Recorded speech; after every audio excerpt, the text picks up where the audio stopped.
Cheers folks and welcome to my channel and to Alliance War number 3 in Season 6. It's the last war of the first week and today we are meeting the new Avengers 2.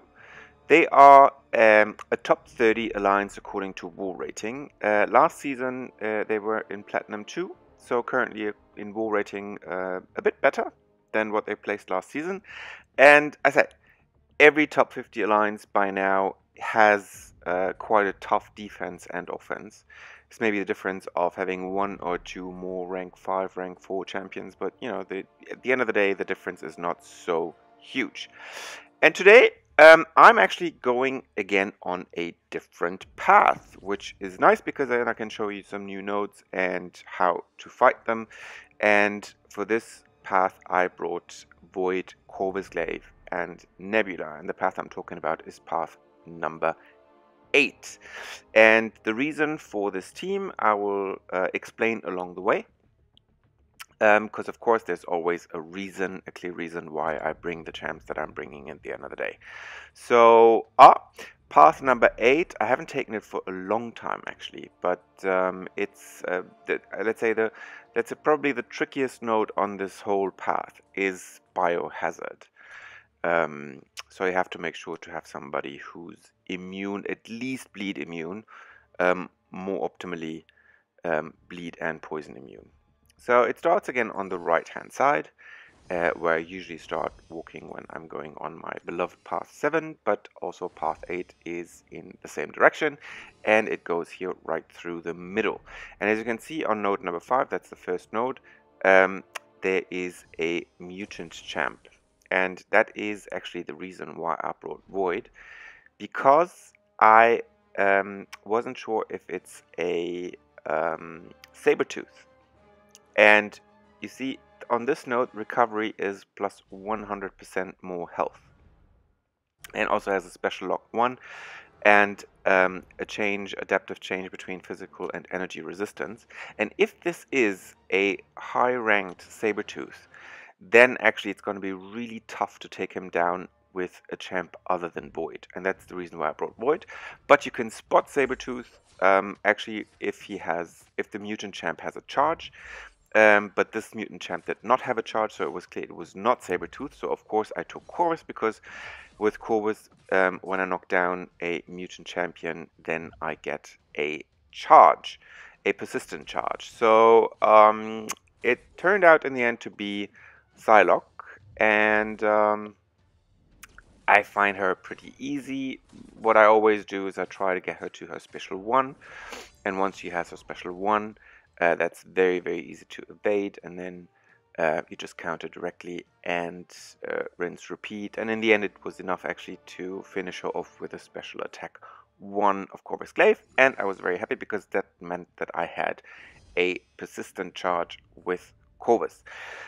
And that was already, again, the path for the evening. As I'm in the European time zone, I always do the first section in the evening, and then I do the second section in the morning. So that was it for the evening. In the morning, when I continued to the next node is 200% extra attack and health, Outlast and Limber. So Limber, watch out, when you stun parry that champion, the next stun time is reduced by 20%. And also Rolling Thunder means that every 10 seconds this champion increases special attack damage by 10%. And an unduped mutant champion on a Limber node usually turns out to be a Nightcrawler, even if in this case it's only a rank 3 mutant champion. You always have to anticipate a Nightcrawler, and a Nightcrawler can be dangerous even as a rank 3 champion. But since I had a charge already, and Nightcrawler also always can give a new charge, I took Corvus Glaive, and here I waited till he evades. After he evades, I try to turn him to his other phase where he does not evade, and here I managed, and he's turned, so that at the end of the day he cannot evade anymore. And now what I had to do is just hit him with a special to get the second mission. and there I have the second mission. Make sure to get that knockout with a heavy or a special attack before the end of the fight, so it actually counts as a mission to you. So I was happy that I was able to turn Nightcrawler. So first you make him evade, and then you turn him, so that it's easier to then complete your mission with Corvus Glaive. And then on the next node, that's the famous Biohazard node. It's a mutant champion with a persistent charge, which means it can be 2 champions. It can be either Bishop or it can be Sabretooth. Also, this node has Limber, so stun debuffs are reduced by 10% every time that champion is being stunned. And Biohazard means when struck, 20% chance to inflict bleed.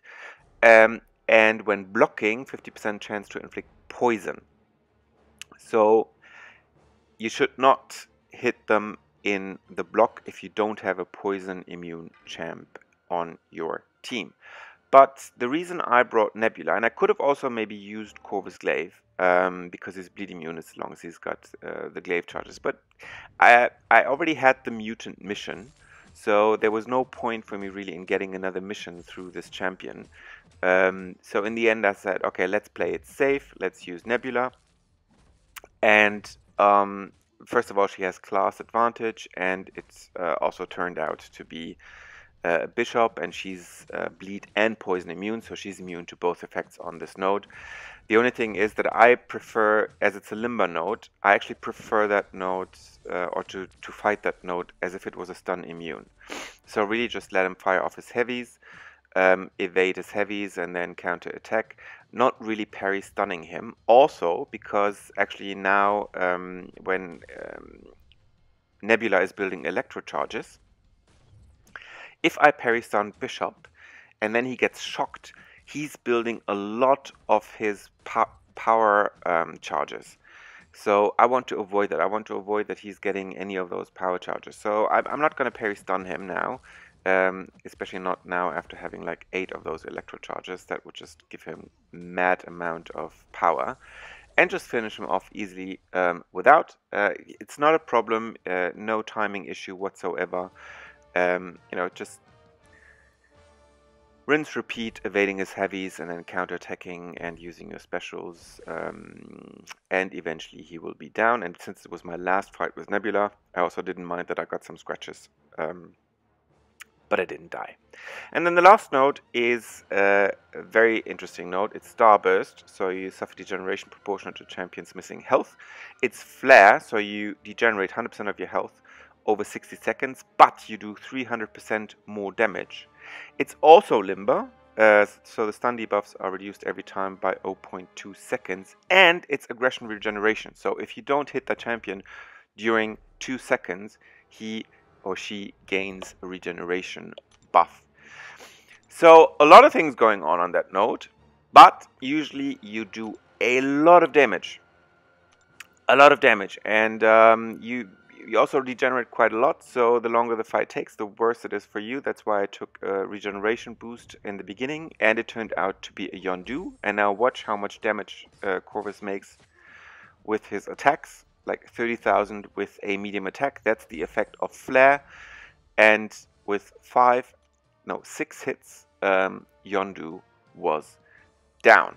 So I took a lot of boosts and everything, so I could have just saved it. But as you degenerate on that node, and if you are, you know, caught in a bad moment and can't really attack or can't really hit your opponent, then the fight can actually turn the totally wrong way. So still, it was good to boost. Still, it was good to make sure that Yondu was down within the first couple of hits.